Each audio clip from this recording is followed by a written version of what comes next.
কাছ থেকে বাবার মতো স্নেহ পেয়েছি। শৈশবে স্মৃতিচারণা করতে গিয়ে চোখে জল দেবিকা মিত্রের। বাংলা টেলিভিশন জগতের একজন জনপ্রিয় অভিনেত্রী তিনি। যুগের পর যুগ ধরে বাংলা চলচ্চিত্র ও নাট্য জগতে নিজের সহজাত অভিনয় এবং মাধুর্য দিয়ে দর্শকদের মনে জায়গা করে নিয়েছেন। একসময় বাংলার 2 লিড চ্যানেল স্টার জলসা ও জি বাংলার বহু ধারাবাহিকে মা ঠাকুমার চরিত্রে একচেটিয়া অভিনয় করেছেন। এছাড়াও উত্তম কুমার, সৌমিত্র চট্টোপাধ্যায় এবং ছবি বিশ্বাসের মতো তাবৎ তাবড় অভিনেতাদের সঙ্গেও কাজ করেছেন।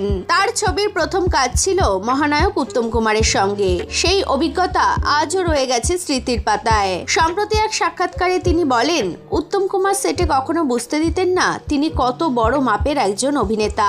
নতুন বা জুনিয়র শিল্পীদের তিনি এমনভাবে আপন করে নিতেন যাতে তাদের জড়তা কেটে যায়। উত্তম কুমারের থেকে বাবার মতো স্নেহ পেয়েছেন তিনি। বাবার তুলনায় তিনি কোনো অংশে কম স্নেহ করেননি। এত বড় মাপের একজন অভিনেতা তিনি কখনোই বুঝতে দেননি সে কথা। তখনকার দিনে টেকনিক্যাল সুযোগ সুবিধা কম থাকলেও মানুষের মধ্যে আন্তরিকতা ছিল অনেক বেশি। উত্তম কুমার বা সৌমিত্র চট্টোপাধ্যায়ের মতো তারকাদের সঙ্গে একসাথে কাজ করতে পেরে নিজেকে ধন্য মনে করেন দেবিকা মিত্র।